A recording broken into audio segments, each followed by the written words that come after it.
Break के बाद स्वागत है आपका और सीधा रुख करते हैं कांग्रेस के जनवेदना सम्मेलन का, जहां राहुल गांधी संबोधित कर रहे हैं। That our leaders and workers have given to this country, and I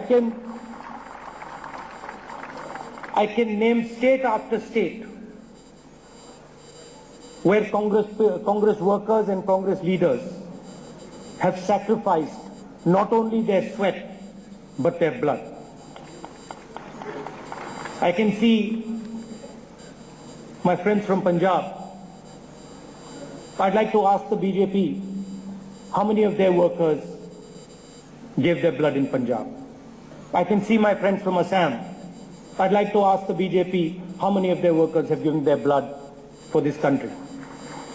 And I can say that not only about Assam and Punjab, I can say that about state after state after state. And I can say that not for 5 years, not for 10 years, I can say that for more than 100 years. So we don't need to explain what we did or didn't do over the last 70 years.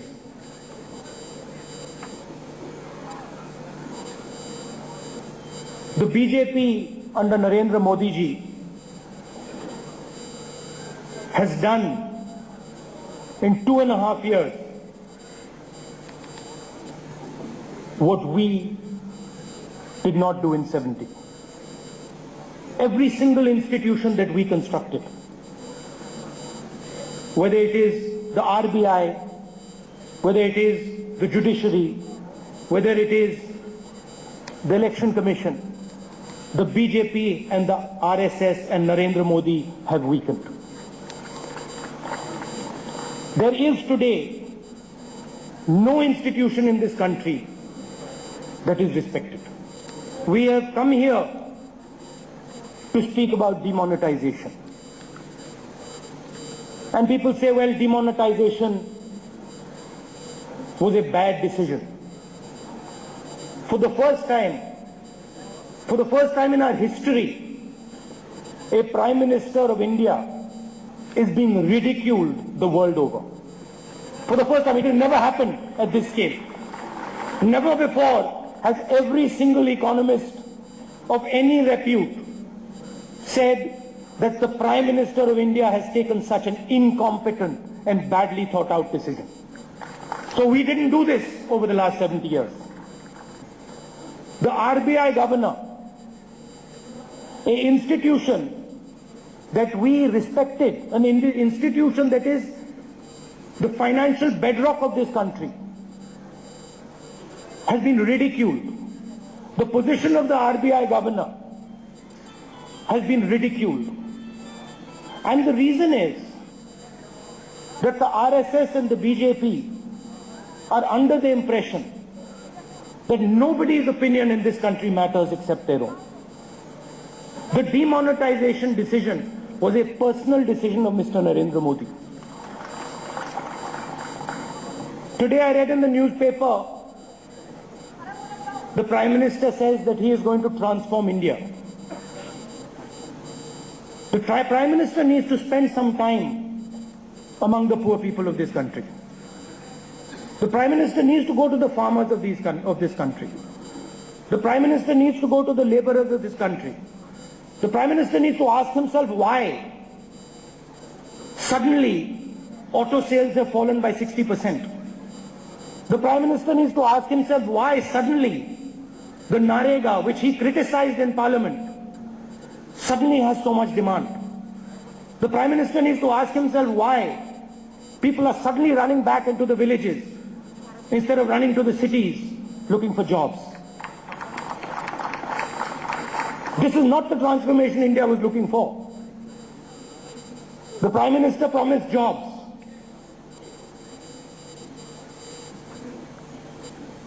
In 7 years,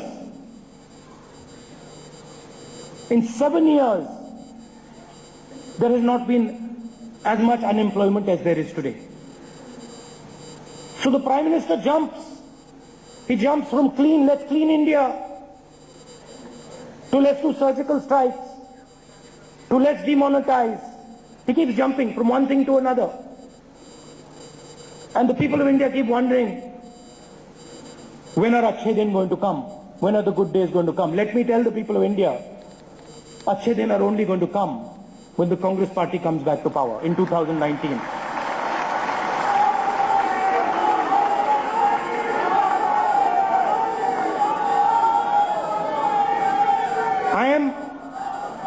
I am very happy and proud that all of you have stood up for the Congress idea,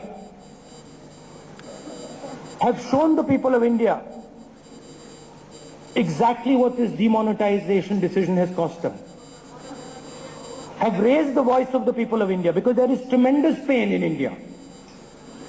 Our friends in the media, I can't see them, where are they? There they are. Our friends in the media these days are under certain constraints. You know, they are worried that maybe they shouldn't say too much. But in their hearts, they also understand exactly what is going on. And they come to me, it's not that they don't come to me, they come to me and they say, you know, we'd like to say certain things, but हवा बदल गई है, these days बोला नहीं जाता है, phone call आ जाता है. So we understand their predicament, we understand their nervousness. अभी बोलूंगा भैया, बोलूंगा. We understand their nervousness, but we would also say to them that there is a responsibility that you have.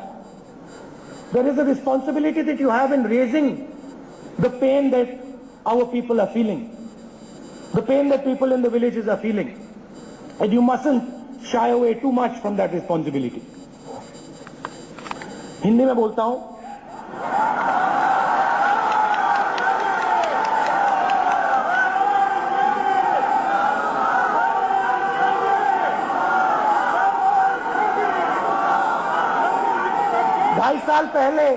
ढाई साल पहले नरेंद्र मोदी जी आए, बड़े वायदे किए उन्होंने, कहा था कि हिंदुस्तान को साफ कर दूंगा,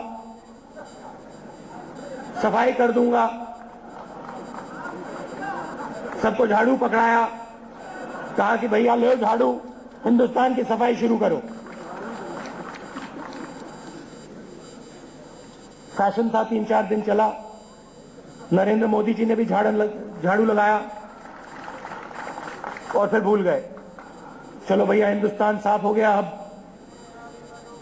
अगली चीज पे चलते हैं, अगली बात करते हैं. सफाई के बाद मैं भूल गया, शायद मेक इन इंडिया था. मेक इन इंडिया के बाद क्या था? क्या कनेक्ट इंडिया था? उसके बाद क्या था? Startup India. उसके बाद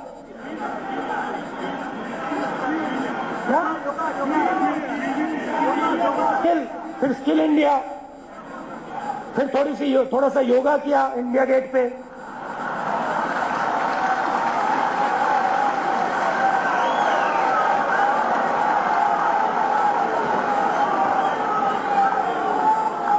मगर देखिए बात दिख जाती है.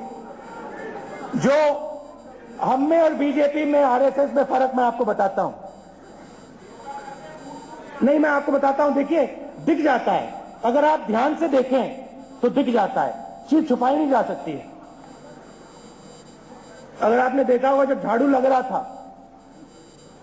बीजेपी के सब नेताओं ने झाड़ू गलत पकड़ा हुआ था.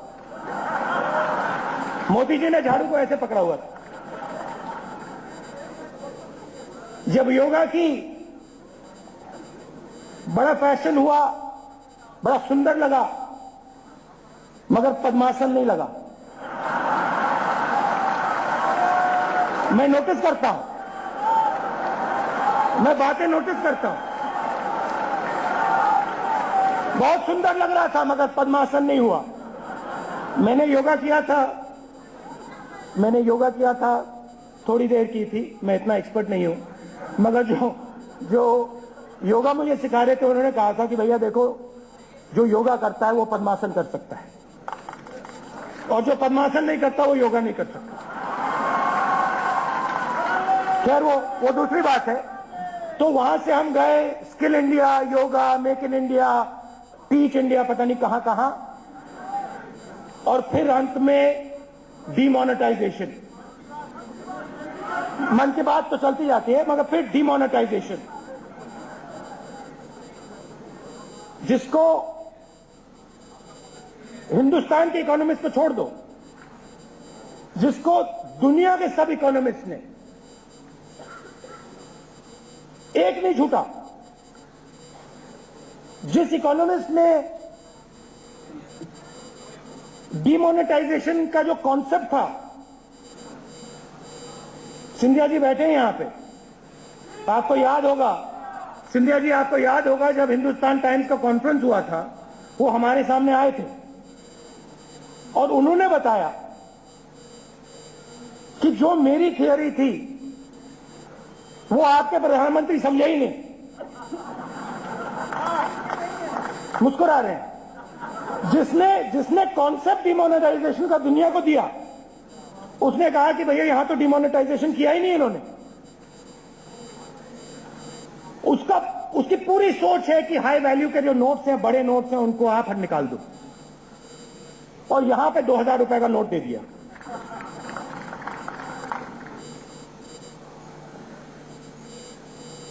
डिमोनेटाइजेशन एक बहाना है। नरेंद्र मोदी जी को पता लग रहा है कि वो योगा के पीछे, मेक इन इंडिया के पीछे, स्किल इंडिया के पीछे नहीं छुप पाएंगे, और जब उनको घबराहट हुई कि अब मैं कहां छुपूं, तो उन्होंने अपने जो होममेड इकोनॉमिस्ट हैं, क्या नाम है उनके, क्या नाम है उनका, बाबा रामदेव और ये भोगले जी हैं, क्या नाम है पता नहीं मुझे, भोगले जी हैं, उनके पीछे जाके वो छुपने की कोशिश की। और हुआ क्या कि हिंदुस्तान की फाइनेंशियल रीढ़ की हड्डी जो है, उसको उन्होंने तोड़ दिया। मैंने अंग्रेजी में बोला कि आजकल हमारे जो प्रेस के मित्र हैं, जैसे जब मनमोहन सिंह जी प्रधानमंत्री थे, चिदम्बरम जी फाइनेंस मिनिस्टर थे, तो ये खुल के बोलते थे, दिल खोल के बोलते थे। आजकल पता नहीं क्यों ये दिल से खोलकर नहीं बोलते हैं। मेरे पास आते हैं कहते हैं, शेम तो नहीं कहते हैं, मगर आते हैं मुझे कहते हैं कि भैया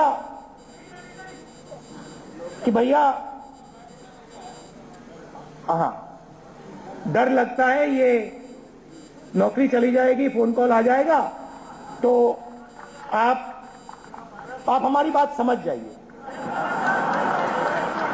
हम आपकी बात समझते हैं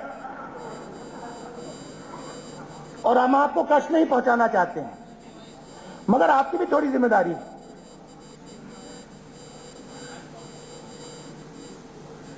ऑटोमोबाइल सेक्टर में 60% कम गाड़ियां बिकी हैं, 60%। 16 साल पहले की स्थिति पे आज हम पहुंच गए हैं।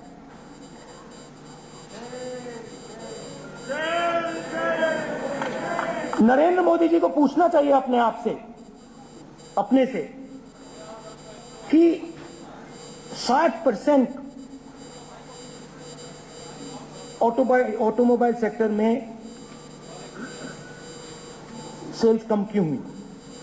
एक तरफ वो कहते हैं make in India, automobile sector make in India का फलक्रम है, सेंटर है।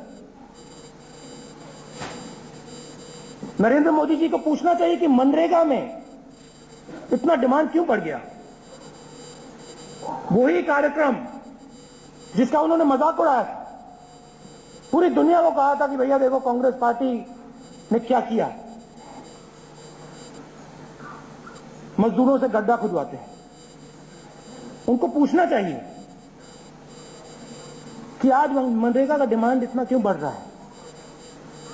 उनको पूछना चाहिए कि भैया जो पहले लोग शहरों में आते थे लोग सपना देखकर बंबई जाते थे, बेंगलोर जाते थे, दिल्ली आते थे, वो दूसरी ओर क्यों दौड़ रहे हैं? ये सवाल नरेंद्र मोदी जी को पूछने चाहिए। ये हमारे जो प्रेस के मित्र हैं, इनको पूछने चाहिए। हम तो पूछते हैं और हम पूछेंगे। तो नरेंद्र मोदी जी ने जो हमने 70 साल में नहीं किया, जो हमने 70 साल में इंस्टीट्यूशंस की रिस्पेक्ट की, जुडिशरी की रिस्पेक्ट की, आरबीआई की रिस्पेक्ट की, प्रेस की रिस्पेक्ट की, शायद बहुत ज्यादा की,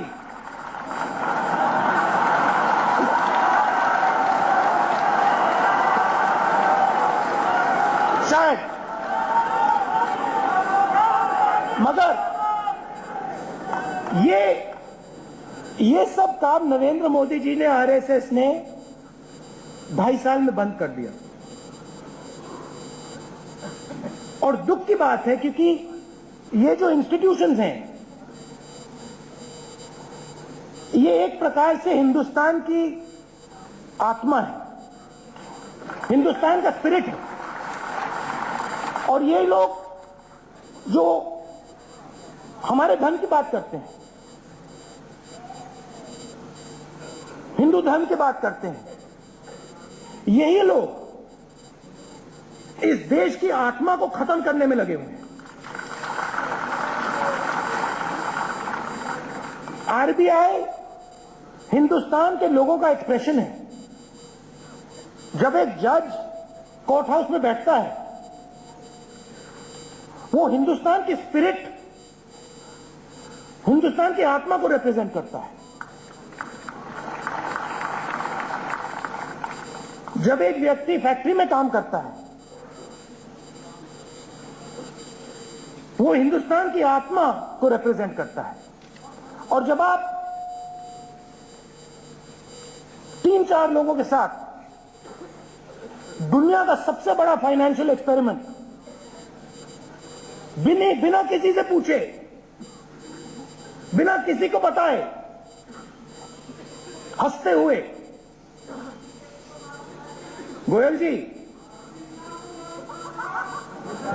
जी, आपके जेब में जो 500 रुपए के नोट थे, 1000 रुपए के नोट थे, उनको कागज बना दिया, उनको कागज बना दिया। कहा कि देखो, ये जो तुम्हारी कमाई है, तुम्हारा जो खून पसीना है, इस खून पसीने को नरेंद्र मोदी 1 मिनट में कागज में बदल सकता है। तुम लोग कौन हो? तुम में क्या है? अब देश को सिर्फ नरेंद्र मोदी और मोहन भगवत जी चलाएंगे। इसलिए हम यहां खड़े हैं, हम देश को बताना चाहते हैं कि नहीं, हम हिंदुस्तान की जो आत्मा है, हिंदुस्तान के जो इंस्टीट्यूशंस हैं, उनको हम बचाकर रखेंगे। हिंदुस्तान की जो आवाज है, उसको हम बचाकर रखेंगे। और ये जो सोच है इन लोगों की, नरेंद्र मोदी जी की, मोहन भागवत जी की, कि हिंदुस्तान को सिर्फ 2-3 लोग चला सकते हैं, इस सोच का हम पूरा विरोध करेंगे और इनको हम हरा के दिखाएंगे। मैंने कहा था कि लंबा भाषण नहीं करूंगा, तो अब मैं यहां अब रुकना पड़ेगा। आप सबका बहुत बहुत धन्यवाद। शाम को, हाँ, अब शाम को बोलूंगा। Thank you.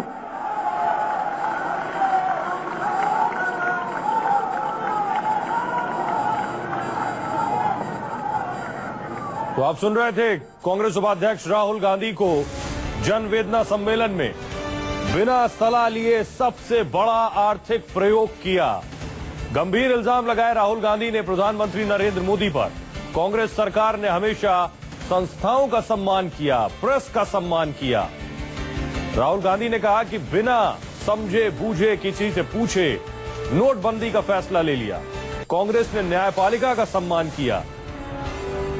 नोटबंदी ने अर्थशास्त्र की रीढ़ तोड़ दी।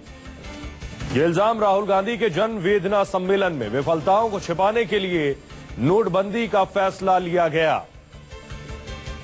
नोटबंदी का ऑटो सेक्टर पर बड़ा असर पड़ा। 60% तक ऑटोमोबाइल सेक्टर में गिरावट आई।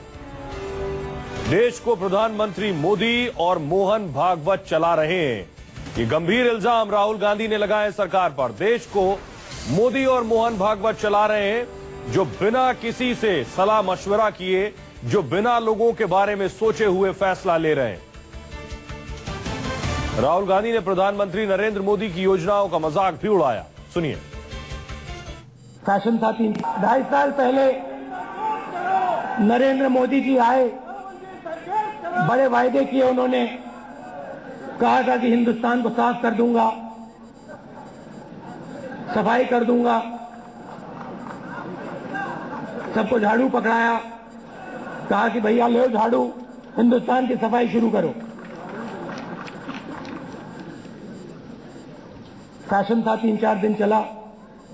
नरेंद्र मोदी जी ने भी झाड़ू लगाया और फिर भूल गए। चलो भैया हिंदुस्तान साफ हो गया, अब अगली चीज पे चलते हैं, अगली बात करते हैं।